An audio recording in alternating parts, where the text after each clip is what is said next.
Inside look at drivers statewide ignoring the move over law. It's not only illegal to not move over, but officials say it's a problem that can end in deadly consequences. Tonight, News 8's Bob Wilson taking us on a ride along with state police.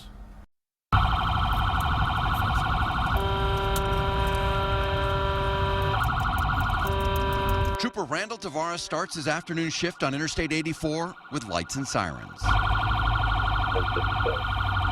But as he heads to help a stranded motorist, people aren't helping him. They don't pull over, they don't follow the law, and they're slowing him down when seconds count. Some people just freeze right up.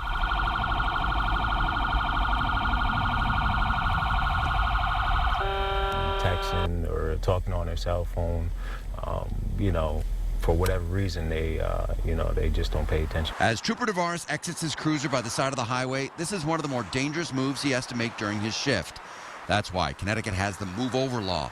If you see an emergency vehicle by the side of the road, you must move over one lane if you can to give them room. At times it does get a little scary with people not moving over and obeying that law. Here's why it's so important to slow down and move over into that center lane when you see a trooper pulled over by the side of the road or any emergency vehicle. Look at how much room there is. That white line is the side of the highway. This right here is his car. Just getting in and out of his car, he has less than 2 feet.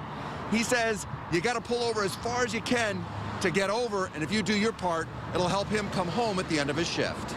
There's not a lot of room on the side of the road, and that whole move over law is basically to keep us safe. As night falls and rush hour heats up, another call, this one to a pileup on Interstate 84. Several people are injured. As Trooper Tavares picks his way through traffic, one person wearing earbuds doesn't even hear him, doesn't pull over. Once he gets to the accident, traffic is just rolling by, and many eyes are not on the road. So right now, we're on Interstate 84, height of rush hour, right in downtown Hartford. And you can see right now they've been working on an accident. They've got 2 lanes closed down, and as people go by, they're rubbernecking. They're looking all around to see if they can get a glimpse of the accident, the people inside the car. The problem is when they're doing that, they're not paying attention to that trooper or that paramedic that's walking by the side of the road, and that's how people get hurt. A lot of people don't realize it. There's a lot of troopers that get hit on the highway, and which is why we enforce the move over law.